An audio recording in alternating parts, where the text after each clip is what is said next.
Hello student, good morning. I am Asha Kumari. आज हम पढ़ रहे हैं क्लास 8 का चैप्टर 6 भगवान के डाकिया। चैप्टर का नाम क्या है? भगवान के डाकिया। इसके लेखक है रामधारी सिंह दिनकर। इसके लेखक का नाम है रामधारी सिंह दिनकर। वे हमें मतलब बताते हैं कि भगवान का डाक हमारे पास कौन लाता है। अब देखो, पक्षी और बादल, पक्षी और बादल ये भगवान के डाकिया है जो एक महादेश से दूसरे महादेश को जाते हैं। हम तो समझ नहीं पाते हैं मगर उनकी लाई चिट्ठियाँ पेड़ पौधे पानी और पहाड़ बाँचते हैं। मतलब ये बोल रहे हैं पक्षी और बादल क्या है? भगवान के डाकिया है जो एक महादेश से मतलब एक जगह से दूसरी ओर तक संदेश पहुंचाते हैं। हम तो समझ नहीं पाते मगर उनकी लाई चिट्ठियाँ पेड़ पौधे पानी और पहाड़ बाँचते हैं। मतलब कि हम पक्षी और बादल की मतलब लाए हुए संदेश हम तो नहीं पहचान पाते मगर पेड़ पौधे पानी पहाड़ सब को पता चलता है कि वह क्या संदेश लाए हैं। अब हम इसका भावार्थ देते हैं। अब कवि क्या कहना चाहते हैं? भगवान के डाकिए कविता की इन पंक्तियों में कवि कहते हैं कि आसमान में तैरते बादल और पक्षी भगवान के डाकिया है। कवि क्या कहते हैं? पक्षी और बादल दोनों क्या है? भगवान के डाकिया है।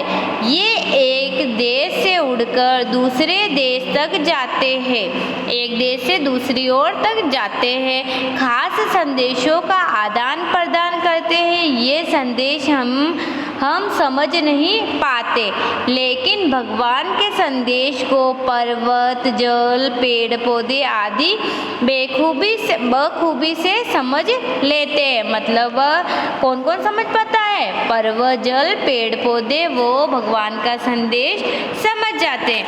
अब इसका सेकंड वाला देखिए। हम तो केवल यह आखते हैं कि एक देश की धरती दूसरे देश की सुगंध भेजती है और वे सौरभ हवा में तैरते हुए पक्षियों की पंखों पर गिरती है और एक देश का भाप दूसरे देश में पानी बनकर गिरता है। हम तो समझते थे, केवल आंकते हैं मतलब देखते हैं कि एक धरती से दूसरे देश तक क्या जा सकती है? सुगंध जा सकती है, भेजी जा सकती है।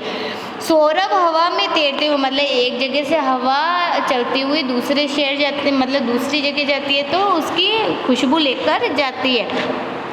सौरभ हवा में तैरते हुए पक्षियों की पंखों को तिरता है और देश को भाप दूसरे देश का पानी बनकर जाता है। मतलब एक देश में पानी है उसकी भाप बनकर सूर्य से और दूसरे देश में पानी बरसाता है बादल।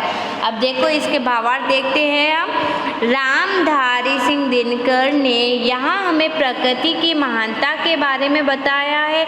हमें तो धरती की सीमाओं में बांट लेते हैं, मतलब इंसानों को तो सीमाओं में बांट लेते हैं कि आप यहाँ के हो आप वहाँ के हो, लेकिन प्रकृति के लिए सब एक समान है। इसलिए एक देश की धरती अपनी सुगंध दूसरे देश को भेजती है। ये सुगंध पक्षियों के पंखों पर बैठकर यहाँ वहाँ फैलती है और एक देश की भाप दूसरे देश में पानी बनकर बरस जाती है। आपको ये चैप्टर समझ में आ गया होगा और अगले वीडियो में इसके क्वेश्चन आंसर सेंड करूँगी। अगर समझ में नहीं आए तो आप वापस इस वीडियो को बार बार देख के समझ में आ जाएगा। ओके बच्चों, बाय।